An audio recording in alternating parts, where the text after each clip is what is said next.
This is Chthonia, the world of the dark feminine.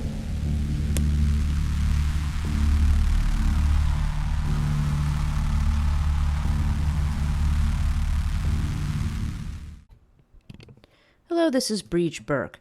Before we get into this week's podcast, I would like to thank my patrons personally: Gwyn K, Poludnica, Caitlin N, Jan H, Tanya T, Veronica S, Gabby, Helen M, Ruth S, Sunny H, Scott K, JR M, Phil J, and Susie G.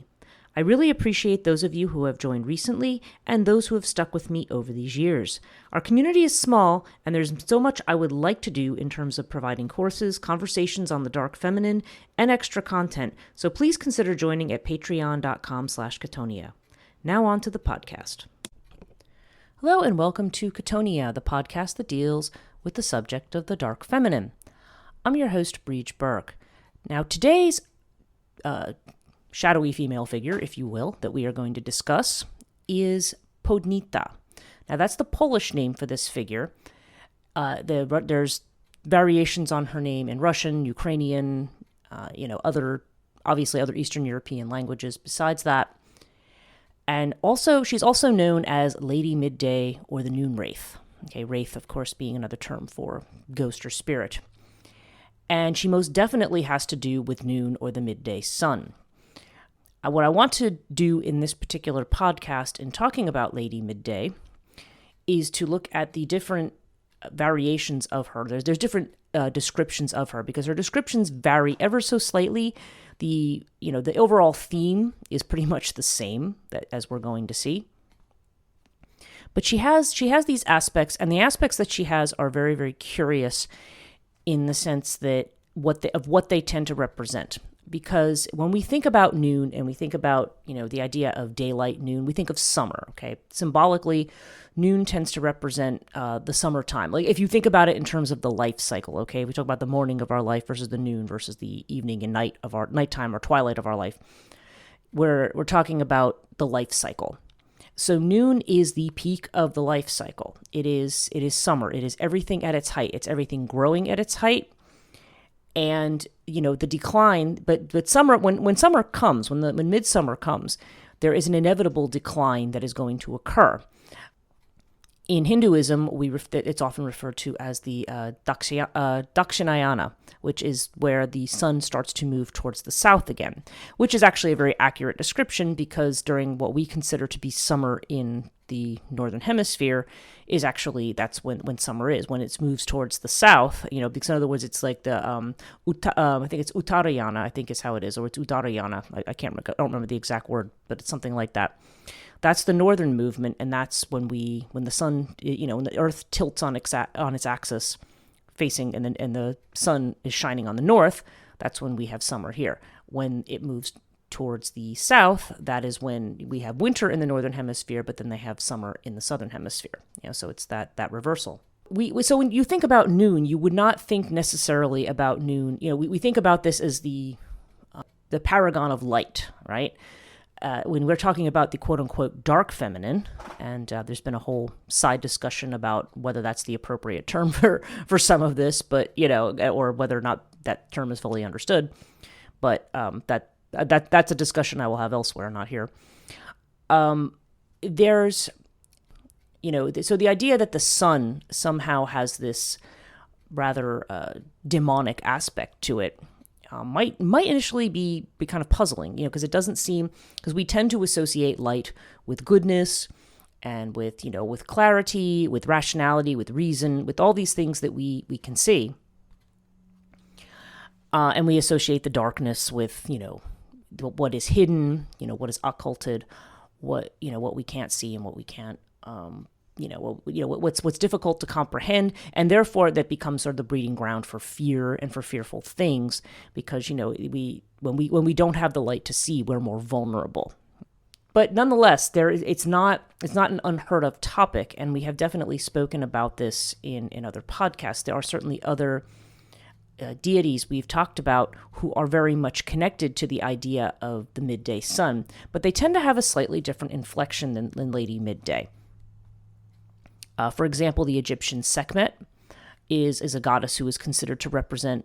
She's an aspect of the god Ra at his most fierce aspect, and that would be the absolute beating down heat of the noonday sun, which, among other things, can cause drought. It can cause famine. The crops can be burned by the sun. I mean, the sun does have a quality of burning it. Certainly those of us who are, Northern Hemisphere or of Irish descent or light-skinned and certainly know what it's like to get sunburnt. But there's also there's this idea of the sun as potentially, when it's too hot, having a scorching effect. The mythology of Balor in Ireland. Now, Balor is a Fomorian in the Irish mythical stories. The Fomorians, generally considered to be a people that came from the sea, interestingly enough, but they were the enemies of actually probably most of the races that settled in Ireland. In particular, we hear about them fighting with the Tuatha Dé Danann, who they were trying to oppress.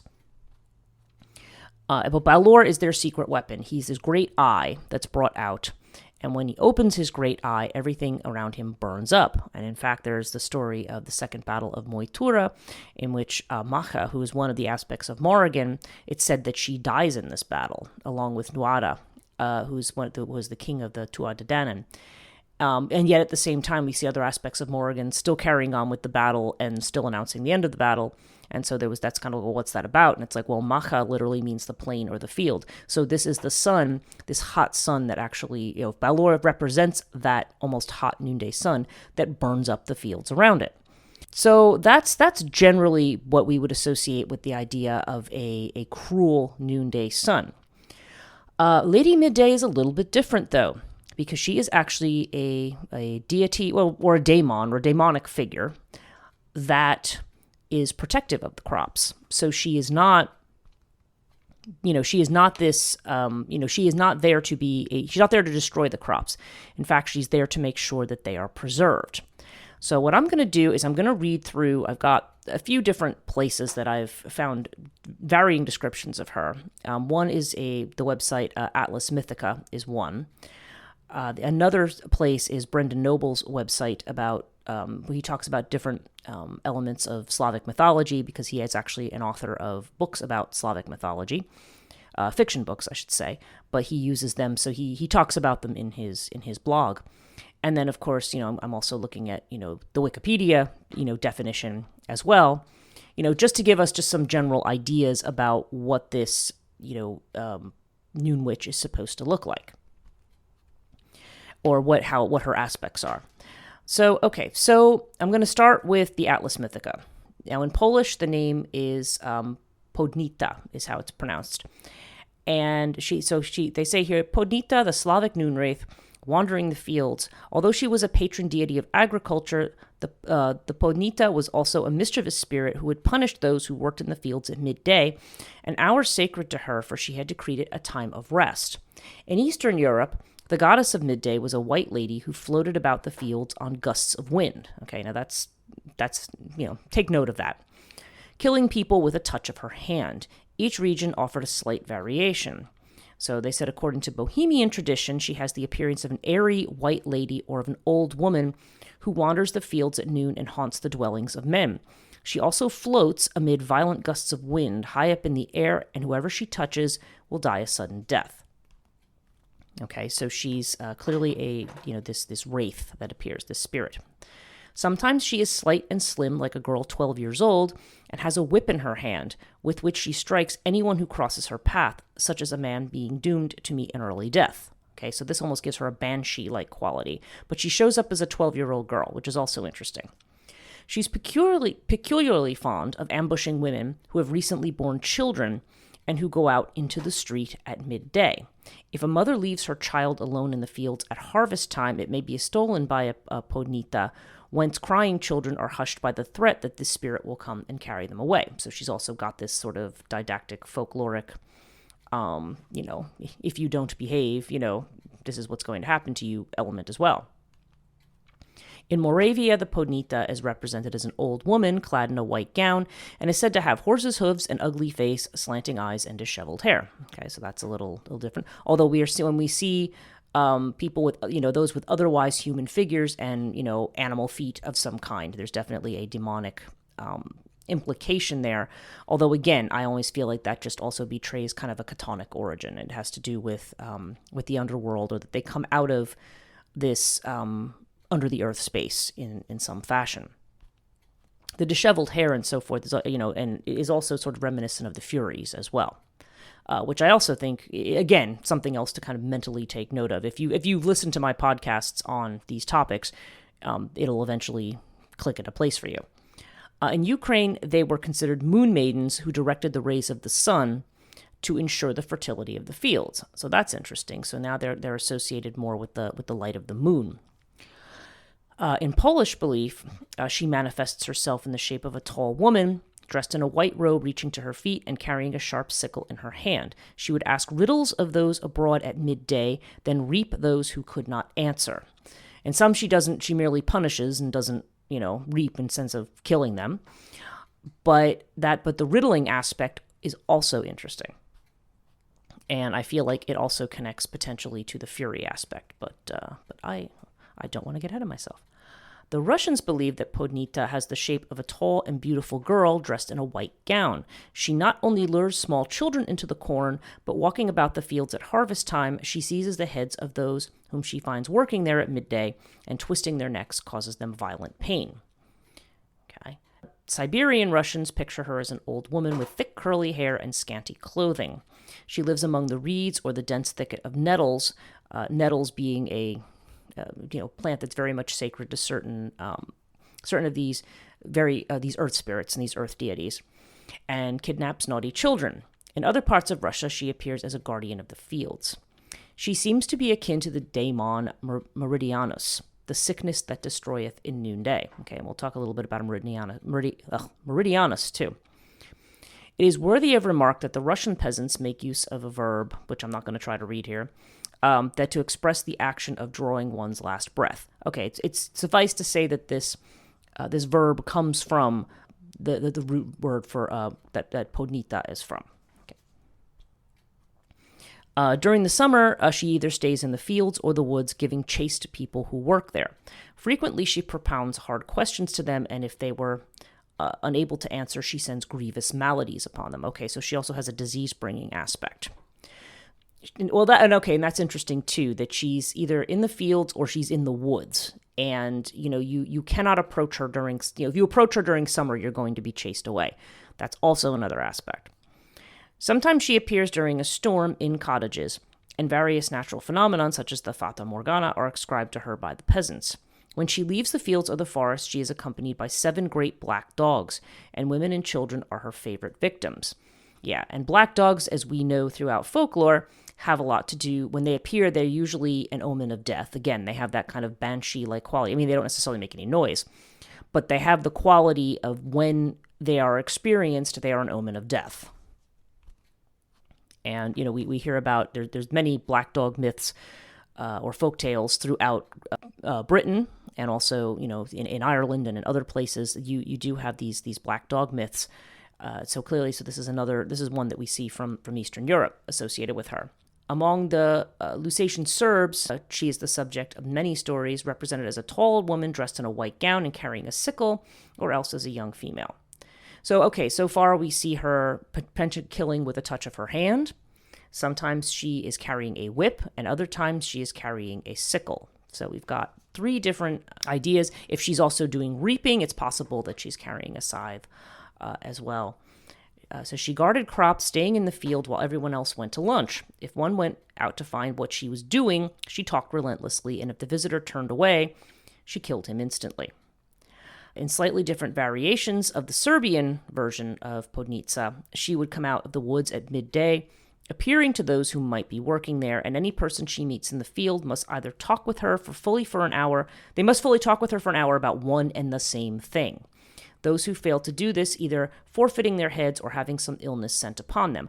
Okay, this is very much akin to the idea of telling riddles, and that's another little subplot to this story that we will get into. It says, frequently she herself puts questions to them, that is, concerning the growth of flax and hemp, and punishes those who are unable to answer. Her most usual victims, however, are young women who either have children at home or are still in childbed. So at noon, she guards the corn from thieves and punishes children who tread upon their ears. Okay, so I read pretty much all of that from Atlas Mythica, but that was the most extensive list of all of the variations that I could find of her.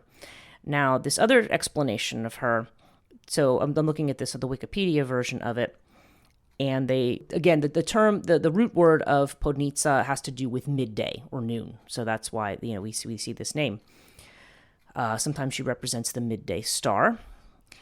And it says, she makes herself evident in the middle of hot summer days, taking the form of whirling dust clouds, and carries a scythe, sickle, or shears. Now, that's another one, yeah. And as they mention, most likely the shears would be of an older style, not akin to modern scissors.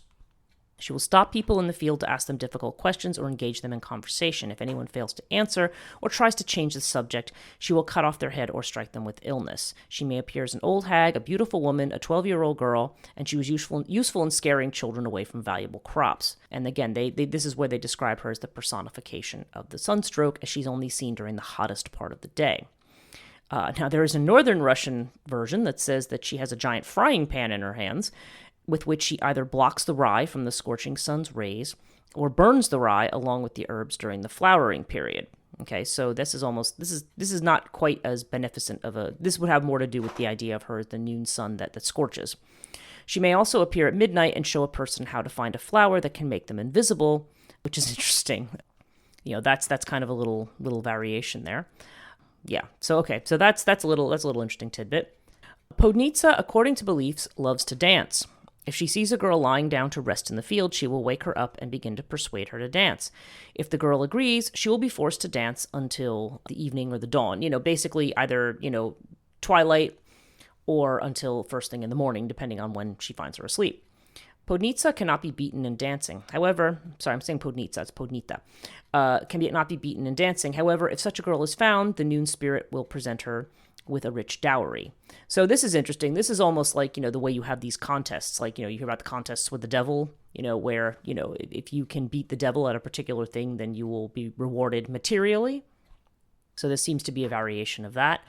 And also the idea of, dancing and not being able to stop dancing is something that we often associate with fairy legend as well. You'll hear about the idea of this dancing that, and singing and playing of music that just goes on and on and on and on until the sun comes up, or, it's going to be, so there's definitely, that's another motif that we will see.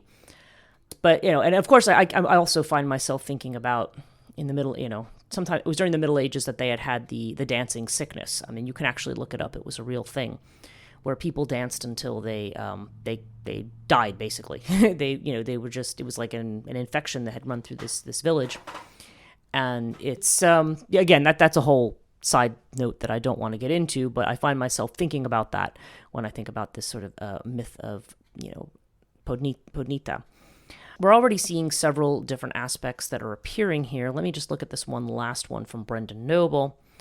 Here he refers to her, he says, her name translates as Noon, her nicknames of Noonwraith and Lady Midday tell quite a bit about her.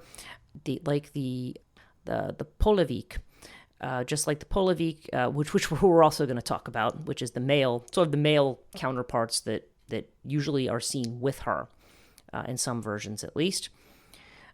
She haunts the fields, especially around noon, as the name implies. It says there doesn't seem to be a clear origin story for the Poludnica compared to other demons. Typically, most, and he says it's in parentheses, most demons in Slavic myth are the restless souls of those who lived unnaturally or died in violent ways. So he says the tales he was able to find about the Poludnica being women who died in the fields beneath the midday sun. Okay, so there's that variation of it. And that is actually a good point, is that a lot of times you will see that it'll be these mortal women who die in some, there's some origin story about a woman who dies, like the Rusalka, where the women die, they're drowned, and so then they become these kinds of spirits of the fields. And so they're cursed in this case to protect the field and avenge their death. Okay, so again, there's this idea of vengeance or avenging their death, assuming that the death is somehow an attack of some kind. To me, vengeance is something you wreak as a form of, against attack. But again, there's also that motif that now they're almost viewing it as a curse, rather than, I would tend to view it a little bit differently, because I see these spirits as vegetation spirits. And so to me, this is more about the idea that at your death, there's this idea of death and resurrection. Okay, there's this cyclical nature of death. So when you die, it's like almost like you become part of the vegetative process. So therefore you become, part of the, these spirits of the fields, as it were. You die, you're buried, and this is what your fate is. So he says, okay, for most, the Poludnica's presence was something to fear. Wielding a sickle or scythe, she would appear in the midday, when it's typical for field workers to rest. It's no coincidence that she comes at the hottest part of the day, as heat stroke was another of her weapons upon unsuspecting workers. And as he mentions, demons are meant to be protectors of an area, in some cases. And yet, because, again, they're daemons, not demons. They become demons later. It says there's an odd duality to her, both threatening workers but also protecting the fields. Okay, not really that much of a duality if we look at the rest of Slavic mythology, and probably at a lot of archaic mythology in general. So similar to the Poluvik, once again, her role was to ensure the fields were worked, quote-unquote, correctly. Stories of her encouraged workers to rest from the dangerous heat, kept children from straying too far, and warded off bandits. Okay, and his description of her appearance is that she was a young woman whose skin had rotted away beneath the sun. The sight of bones and decayed skin is oddly contrasted with flowing blonde hair and the dress of a young woman, again showing the curse that's befallen her. Romanticized modern art has made her appear more beautiful, but this fits the original folklore less. And he talks about how she appears in the Witcher series of video games. And, okay, so those are basically all of our basic descriptions about her. It's also noteworthy that Antonin Dvorak had written a symphonic poem called The Noon Witch, which is based on this particular piece of folklore. And it says that the basic gist of the story as the symphonic poem tells it is that it says a mother warns her son that if he does not behave, she will summon the Noon Witch to take him away. He does not behave, and the witch arrives at the stroke of noon. And she's described as a horrible creature and demands the child. The mother, terrified that she's actually come, grabs her son, and the witch begins to chase them. Finally, the mother faints, grasping her child. Later that day, the father arrives home and finds her passed out with the dead body of their son in her arms. She accidentally smothered the son to death while protecting him from the witch. And the father's lament over the terrible event. So a very cheery story there for you. So it's, and that, and there's probably a lesson in that as well. But we're gonna get to the broader context of what we can take away from this legend of this Noon Witch, or this Lady Midday. Okay, so let's start looking at some of the individual elements of this story here. So she kills those who work at midday, which is her sacred hour. At the most superficial level, if there's a it's a time that's considered to be sacred. It's kind of like the legends you hear about people, for instance, who go to church and, or they don't go to church on Sunday and they decide to work the fields instead, and the earth swallows them up, or something happens to them because they're not honoring what is laid out to be a sacred boundary or sacred time. Now, again, she's mostly associated with harvest time. Because, this idea of the maiden dressed in white. So she has the aspects of a maiden. Like in some versions, she's appearing as a 12-year-old girl. But she's not that. She is actually to me, the idea of Lady Midday, if we think about midday as being the peak of life, what she is representing, I feel, and I'm going to talk more about this as I go through here, is that she represents the way in which time passes and the way in which we try to stop time from passing. I feel like there's a lot of aspects of her. She's associated with agriculture. She has these beautiful attributes that can associate her with the young maidens going through the fields with flowers in their hair. But she also looks like, the image of death. And so there you go. There's that youth, beauty, and death. They're all, life and death are very much connected up within each other. And if the being at the noon point of our life, potentially tells us anything, when we're at the height of things, there's an inevitable decline, just like there is with the sun. There's an inevitable decline. You have reached your peak, and now you are on a decline. And in our culture, we spend a tremendous amount of time trying to avoid that. When I researched my book, Death and the Maiden, one of the things I was looking at was psychological studies of death.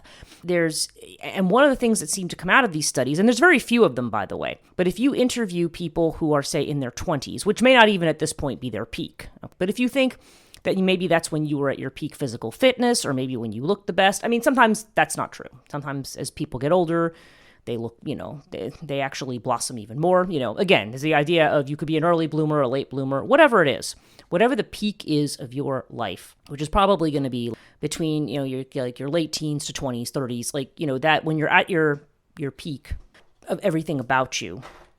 Every day time ticks. There's no stopping the clock. You are on an inevitable decline, but we spend a lot of time in our culture trying to avoid that decline. And in this way, we are actually, we do it differently, but we're not really any different from probably the earliest human beings, because as I've mentioned in other places, a lot of creation mythology is about the mystery of death, the fact that death happens to us.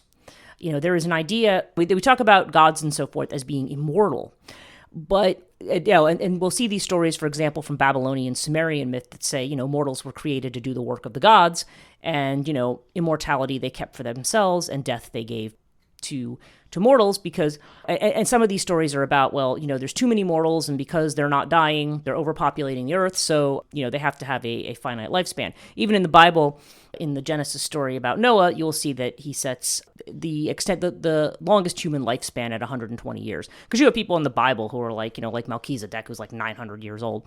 Even Noah himself, I think when Jehovah asks him to build the ark, he's like 600 years old already. It's not, there was not this kind of boundary. There was not the same boundary of time. So then the boundary of time was set much lower. And of course, we know that not very many people live to be 120 years. But we spent a whole lot of time trying to stave off death. Carl Jung talks about this quite often, the way in which we don't embrace old age. You can't just say everybody, but culturally speaking, we are always trying to stave it off. I'm no one to talk. Like I said, people love to look at my hair because my hair is like this kind of red and blonde, and I have it done very expensively in London. Unless you think, by the way, that I'm like, this multimillionaire who can jet set to London. No, this is like when traveling is my splurge, and that's like my once a year splurge to get, that done. But underneath, my hair is like completely white.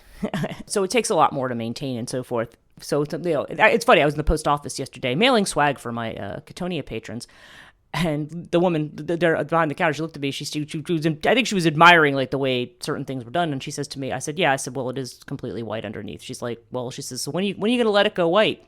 And I was like, ooh, there's a question for you. So that's the question. There you go. There's the question. When are you going to let it go? When are you going to embrace the fact that you are not, 25 or 30 or whatever? Although, again, if we think about the lifespan, I don't know what the average lifespan number is now. Let's just say we live perhaps somewhere into our 80s or 90s. Really, the halfway point of life would probably be the 40s or, closer to 50. So either way, I'm actually over the hill at this point. And by the way, that may be part of where the expression "over the hill" comes from. You've reached the peak and now you're on your decline. Yeah, but even other things. So we do things. We do. People get, they get Botox, they get facelifts, we do all kinds of things to try to maintain our youth or to try to make ourselves look younger, because we're not ready to embrace. We like to think that we are immortal, that our life is going to go on infinitely. So this is interesting. So I feel like Lady Midday is almost like punishing people who are still trying to. There's almost like there's this representation that, she's representing the decay that occurs over summertime, and those who do not respect that in some fashion. And they're not respecting it usually by not observing the sacred noon hour and taking time out. Now that pause, obviously there's a pause to have lunch, right? And on the most practical level, that's, it's just a smart thing to do. You need to nourish yourself at midday. If these people have been working the fields since sunrise, you need to stop at midday, nourish yourself, take a rest, and then, pick up and do whatever you're going to do until the sun sets. And there's this need, but it's a need for a pause. It's a need for this pause to go to sleep. And of course, sleep is very akin to death in some ways of thinking. Certainly in Greek myth, Thanatos, who is death, and Hypnos, who is sleep, are brothers. So it's almost this idea that you're taking this pause to acknowledge that you're not a machine. You're not this thing that just goes and goes and goes and goes. You have to stop and take a break. And again, in a worldview that suggests that life is cyclical, this could indicate, that when we die, we take a pause. You're at your peak, you need to take a pause. You're in the decline, there's a death, and then of course there's a rebirth again. But Lady Midday seems to represent the second half of that thought process, of that life chain. She's not, and the thing is, the fact that she steals children though as well, and it's usually children, under, or that she attacks women who are still in childbed, like they're at a vulnerable point.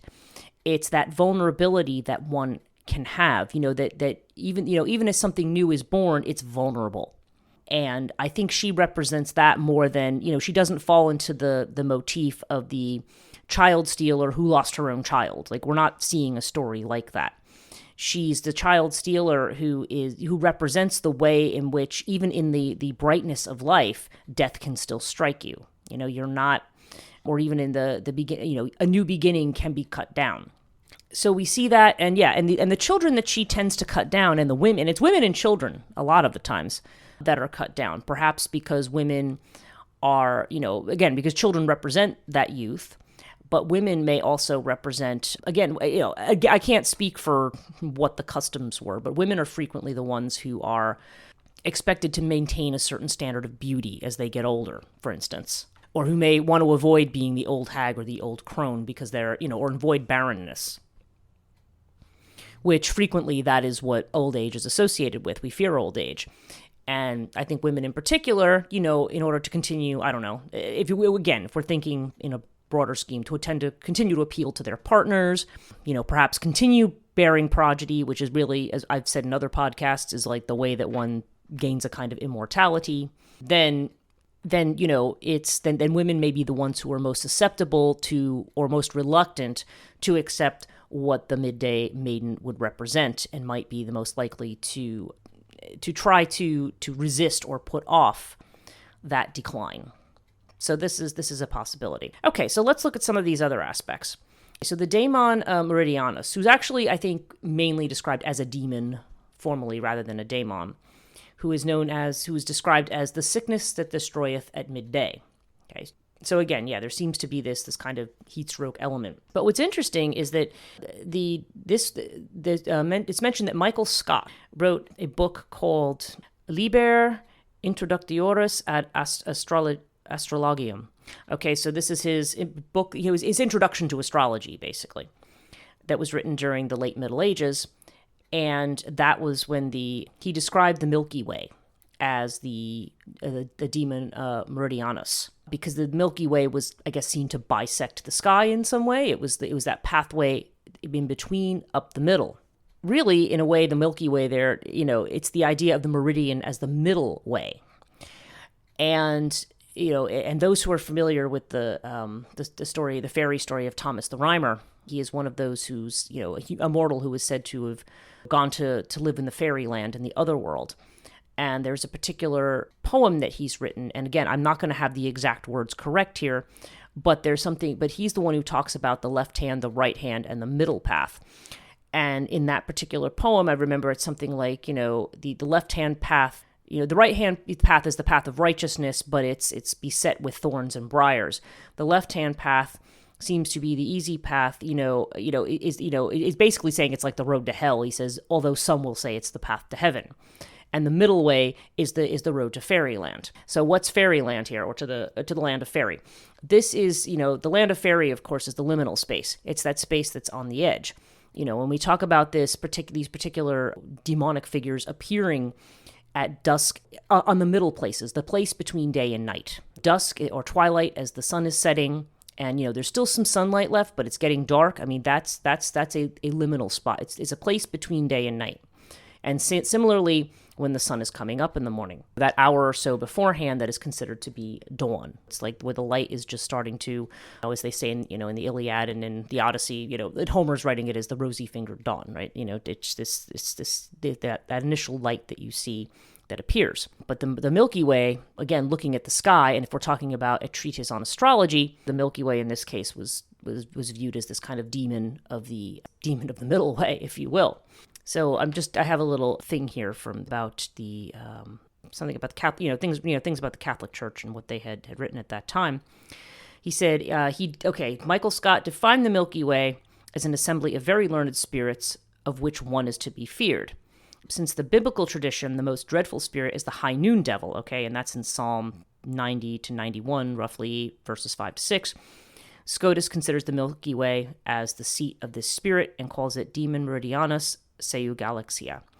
And Psalm 91.6 in the Greek, Latin, and Hebrew was understood not only to refer to an impersonal destruction that wastes at noon, but to a noonday daemon in its Latin form. Scotus called, this allegorical representation of the Milky Way, the Demon Meridianus, which is usually said to refer to Psalm 90. Okay, I feel like it's repeating itself here. I'm reading this very small thing of text, and my eyes are just kind of going crazy. But again, they're saying there's no evidence that this ever had a literal existence or that this is even a belief that existed before Michael Scott. But nonetheless, it seems to be referring back to this idea of a noonday demon that causes destruction and waste. And he's saying, oh yeah, this biblical demon is literally the Milky Way. It's a spirit of the Milky Way. But it's interesting that these are learned spirits, which brings us back to the idea that these are spirits of the air, which, as we've discussed, all demonic spirits were considered to be spirits of the air. We tend to think of them as these, guys milling around in some underworld space. But remember, too, with Plato and with, the Neoplatonists, the underworld is moved to the sky.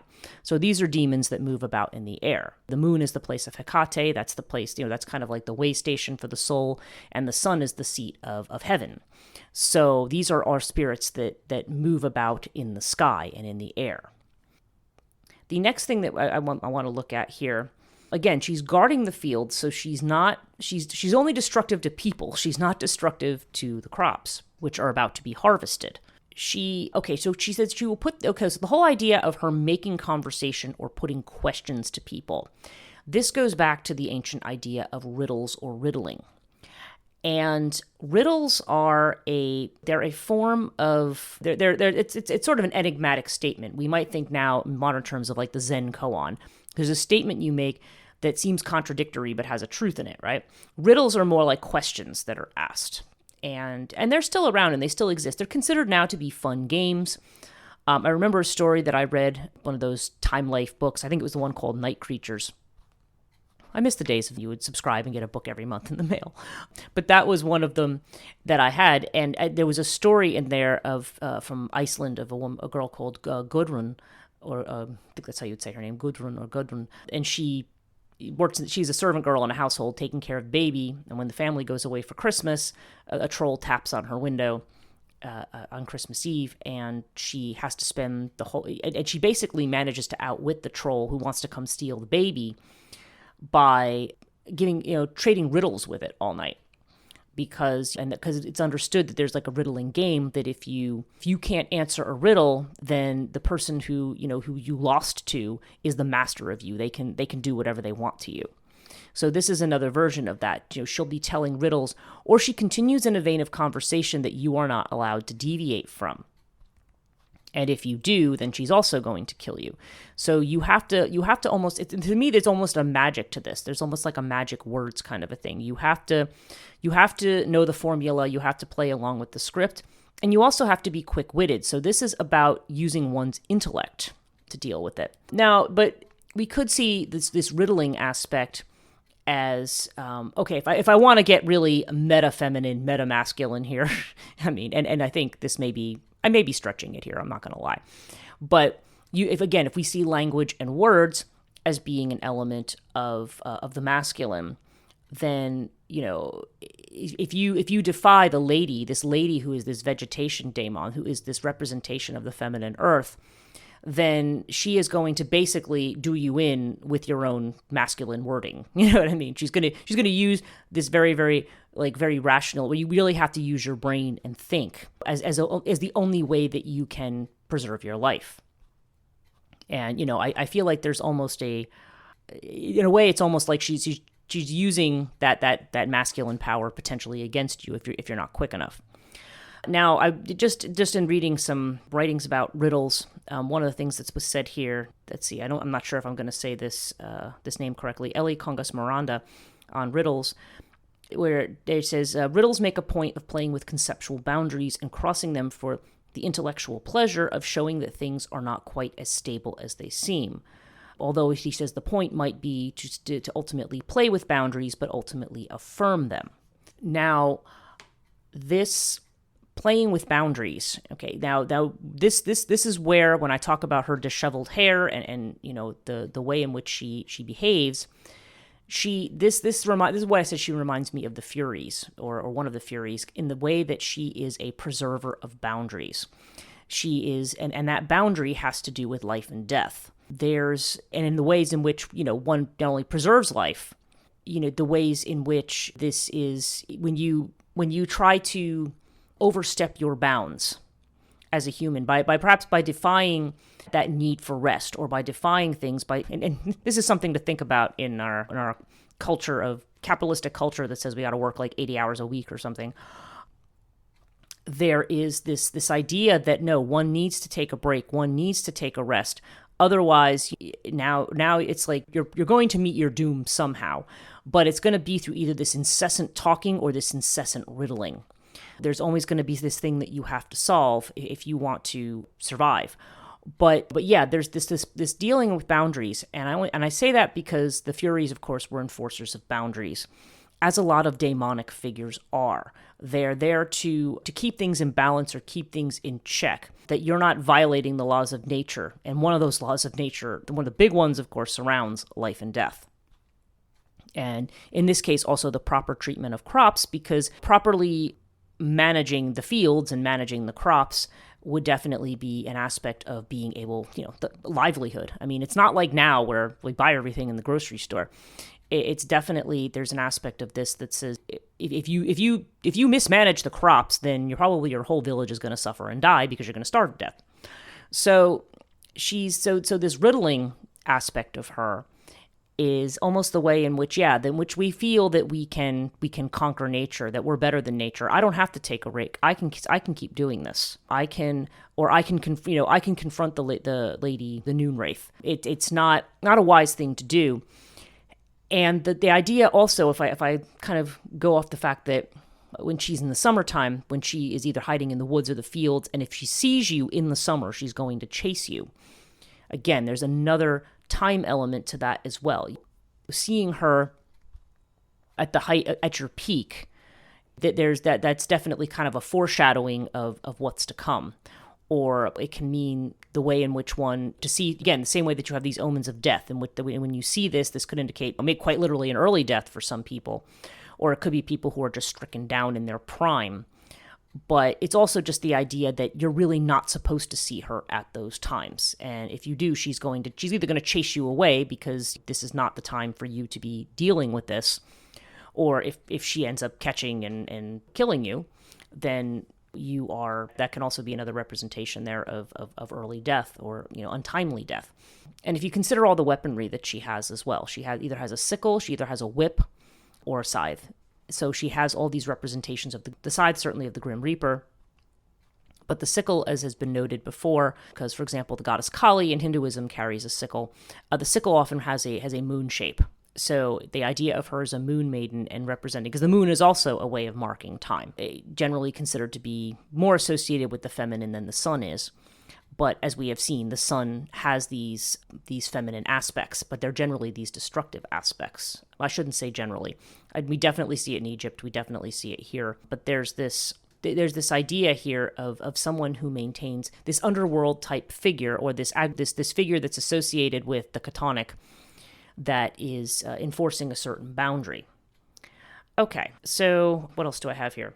Okay, so the Poludnica are the male spirits who accompany the Poludnica, and they are said to be supposed to be the height of a cornstalk, but at the harvest time they shrivel up. So I'm like, boy, phallic symbolism, anyone? So it's the idea that in one's youth, one is perhaps full of vitality and virility. Virility, I'm not speaking Latin here, it's virility. But that as one gets older, that potency decreases, at least allegedly here. And these particular figures are interesting. This is also from this Atlas Mythica, and actually I think I did all read this to you, I'm not going to read it again. But yeah, they're about the height of a cornstalk, and then they shrivel to the size of stubble. Sometimes they are dressed in all white, sometimes they have grass for hair, and sometimes they're a dwarf with the skin the color of earth. So very clearly earth creatures or fairy type creatures who have this kind of weird, they said they're this height of a cornstalk. So again, there's this very strong connection between the life of the fields, like your John Barleycorn kind of idea, and this life of these particular types of creatures. It says they appear at noon or before sunset. So again, in connection with Poludnica.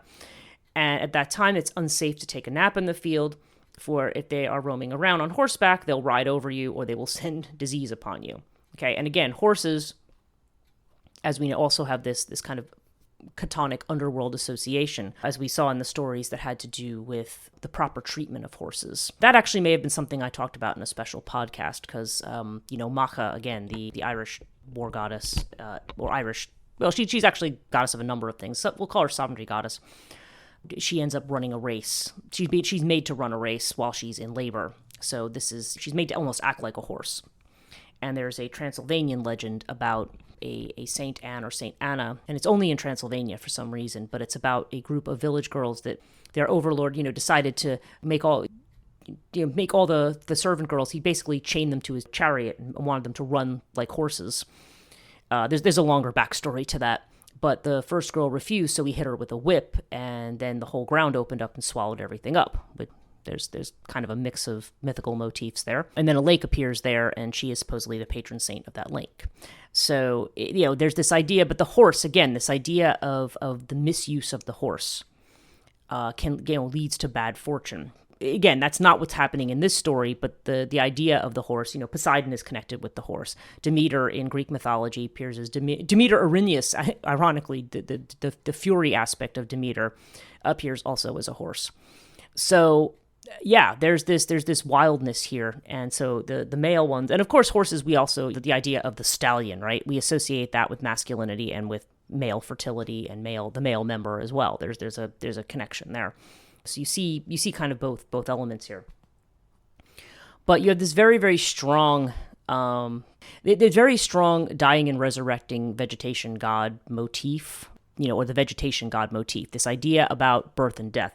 These gods are not dying and resurrecting, but that is another variation of that we will see. Again, I talk about this in my mythology class. This is probably the origin of the Jesus myth. It's this idea of this cycle of nature. But these particular vegetation beings are meant to be explaining to us, they're meant to explain, first of all, the reality of death. The fact that death is a very, very real thing, that we are going to experience it, and that those who want to defy the laws of nature in some way are going to be done in by their own need to control in some fashion. Because eventually you'll be cut down by disease, aside from the apparent motif here about heat stroke. And, okay, so I have a few other things I wanted to talk about here. I've talked about a number of them. I think the other 2 points I want to make, one has to do with regression. When we think about the fact that when we reach the midpoint of our life, and we want to, you want to stave off old age, you want to stave off death. Okay, you don't want to, whatever your normal lifespan is, you want to extend it. This, to me, there's almost a regressive idea here, because when you see the girl who's dressed like in a beautiful white dress with flowers, again, looking like a young maiden who hasn't maybe been married yet, but she has this death aspect to her, like this deathly face, or, in some, whatever, the different versions. Nonetheless, even if she does appear as a beautiful woman, she's carrying the implement of death in her hand. There's almost a warning here against being regressive in nature. The idea that you can, if I think about in the Odyssey, there's the island of the lotus eaters. Odysseus and his men come onto this island, and if you eat the plants of that island, you basically just fall into this kind of reverie, and you are trapped there. It's almost like you're like this hallucinogenic kind of a haze, but it's the group of people who basically they're stuck there, so they never get on. They kind of forever live in this kind of escapist world, and they never move forward. And Odysseus, as soon as he sees this, one or two of his men fall prey to that, and he's like, nope, let's get out of here, because you really can't do that. You're actually stunting your growth. And when you're thinking about this in more of a community setting, your non-contribution to things, or in this case, you see these people who think that they don't need to play by those rules, then it's then that's actually detrimental to the community. Your actions are actually detrimental to the community. Now, you might argue here that this is not really quite like that, and I would agree that it's not exactly like that, but that it's just the idea of regression or regressive behavior.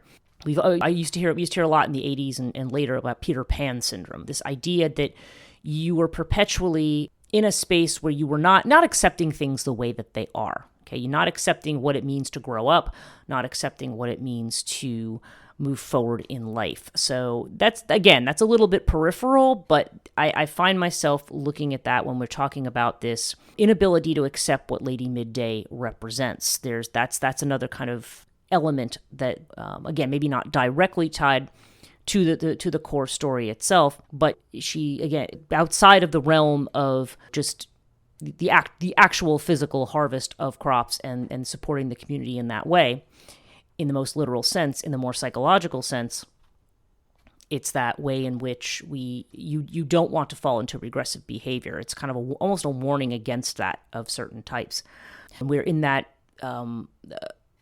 the way that people and I see this a lot. I've seen this with some of my college students. I've seen it with certain other people who it's like they're at their kind of at their peak. The frontal lobes actually haven't maybe totally closed up yet, and so people think that they're invincible. They think that they're going to live forever. They do stupid things. They take stupid risks, and doing so, they can be cut down very early.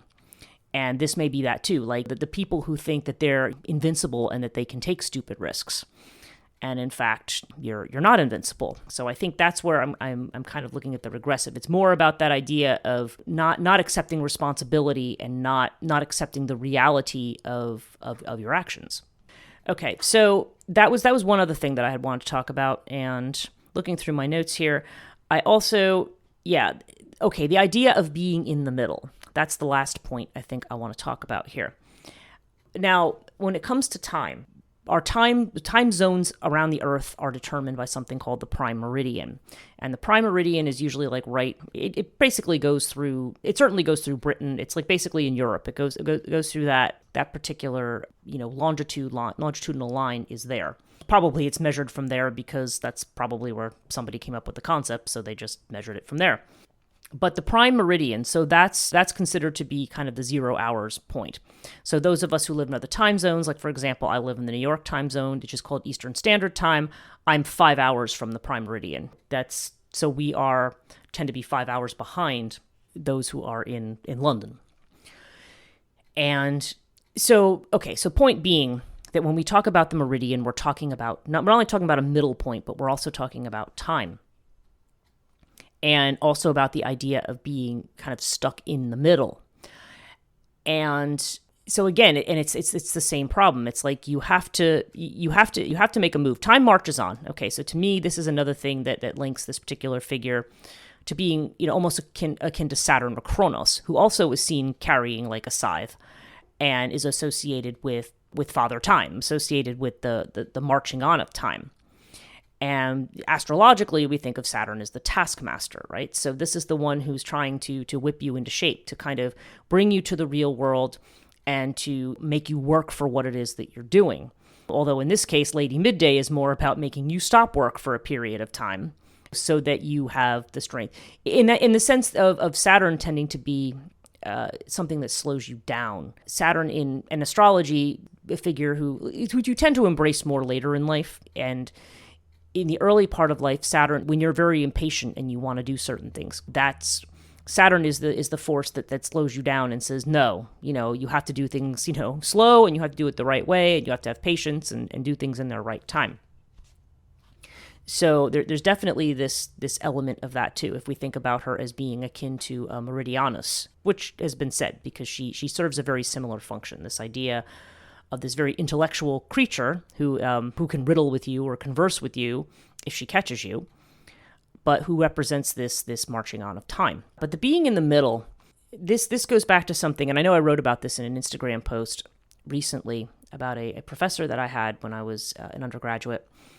in Victorian poetry. This was a class I was taking. I don't think it was the class I did my English honors work in, because I had to write an honors thesis.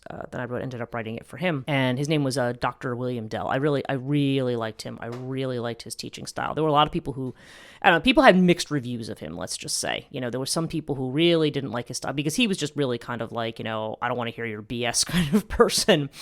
But at the same time, he could blow your mind. When you really listen to him. And he had talked about this line. He would draw a line on the board and talk about, put the real on one side and the ideal on the other. Now, the examples he would use is he would talk about romantic poets like your Byron and Shelley and people like that, and the way in which they went out of their head, like with drugs and drink and stuff, and the way they kind of like fall off the edge, so to speak, or quite literally even. They may, die young, or I'm not gonna, can't say the S word on this one, but you know what I'm talking about. And it's so the way that romanticism, it doesn't lead to, as a way of living, it's not ultimately the way to experience life. In fact, it's almost like what I was calling these lotus eaters type people, the ones who want to continually live in an escapist world and don't really face up to things. On the other hand, you've got the realists, but he says that if you go too far on the realism spectrum, his example would have been Sir Isaac Newton. He said Isaac Newton eventually becomes an alchemist, like he gets involved in, occult practices in the way that many people who are very rational, we might even say today, people who get involved in conspiracy theories might be an outgrowth of that potentially, or people who practice scientism as opposed to being scientific, where literally there's no worldview, they cannot not accept anything outside of a certain box or worldview. And both of these worldviews are problematic. They don't address the full spectrum of life or existence. So he was talking about the way in which the Victorian poets, he called it the Victorian dilemma, and he said this is the way in which these poets try to deal one way or the other with this dilemma. And so he had talked about those who engaged in dramatic monologue, okay, like Robert Browning. He wrote a lot of poetry that is in the fashion of dramatic monologue. And what that type of poetry does is it's where the poet basically takes the voice of another person, of a historical figure, or of basically the poet's not using their own voice. They're saying something in the poem. Maybe it is what they think, but they're doing it behind the mask of this other character. And he didn't like that. He called that a cop-out. He's like, that's a cop-out way to do things. And he would draw the line right down the middle. He's like, those are the people who stand right in the middle. They're kind of the politicians. They kind of want to play both sides. And that's the problem with being in the middle. You want to play both sides. You want to have your cake and eat it too. You want to have it both ways. And he says you can't really do that, because that's or fence sitting, as we call it. It's like you're really just kind of going in the middle, trying to play to both sides, which is why true balance does not come from like, oh, I'm going to take a little from this side and a little from this side. That's not how it works. Like I think I was talking about the Leminskit, and about how, which is what the infinity sign, that the movement along that line, the actual solution to that dilemma was you have to move infinitely kind of back and forth through this cycle. And sometimes you're going to be on one side and sometimes on the other, but you're not at either extreme. But at the same time, it's not that you're sitting in the middle. You're kind of dynamically moving, with the flow as things flow and change, because, everything, there's that Ecclesiastes, there's a season, right? So as things move through their seasons, you're supposed to move with the seasons and not try to stop progress. You're not supposed to say like, no, I want to stay in this one place and I'm not going to move forward. So that those people who will not pause at midday, who will not take that pause to recognize that there's this beginning of the decline, are those who are punished by Lady Midday, because you're not seeing things authentic. You're not seeing time, and you're not seeing life and death authentically for what it is and for its reality. So that little bit of a grim story there, but certainly when you're living in a culture where you live and die by the fields, that's certainly more apparent. Probably it's a lesson that we can think about now, especially as we seem to feel that we can just go and go and go forever, and we admire people who go and go forever, and we have a culture that doesn't value leisure. Leisure is laziness, right? You can't take a break. Especially in American culture, there's this idea that if you're not, truthfully though, okay, my mother is of Polish descent, and she is one of those people who cannot sit still. Like the idea that you would sit down and take time out for something You should be doing something. You should be productive. And I've heard this from other friends who have come from Polish families, and it's probably not limited to Polish families, to be fair. But there's this constant idea of you have to be working all the time. You have to be, otherwise you're being shiftless and lazy. And that's just not true. Taking that time out, taking that pause, because you are not immortal and you don't live forever. And that is part of what it is to take care of yourself, and what it is to, and also just a pause to reflect. You don't just want to be doing physical labor and such are distractions. They can distract us. We can pour ourselves into our work as a distraction from what's really going on with us, or what's really going on with the people around us. So Lady Midday gives us a whole lot to think about in this respect. So I want to say thank you for listening. I'm sure I'm going to maybe have an intro on this, but I'm also want to talk about my Patreon. I have some new benefits, got swag that's coming in. I'm going to be having a more reasonable shop that'll be set up. I'm putting together mini courses right now. There's extra material, and I'm looking to also set up a Discord server to actually have some conversations. We have a very, very small group right now, but there's a lot more that I would like to do, not only talk about this subject, but also talk with people who are writing fiction about the dark feminine, newer witches, perhaps who are working with dark goddesses, and then, of course, those who aren't necessarily interested in either, but are just really interested in delving into the myth and folklore. I would love to have a channel to work on that. So this is all kind of where I would like to be going, but I can't go there without you. So please consider checking out patreon.com/Chthonia. All of my content's on my website, chthonia.net, and my social media is Chthonia Podcast. It's one word on Twitter and Instagram, 2 words on Facebook. Thank you again so much for listening, and till the next time.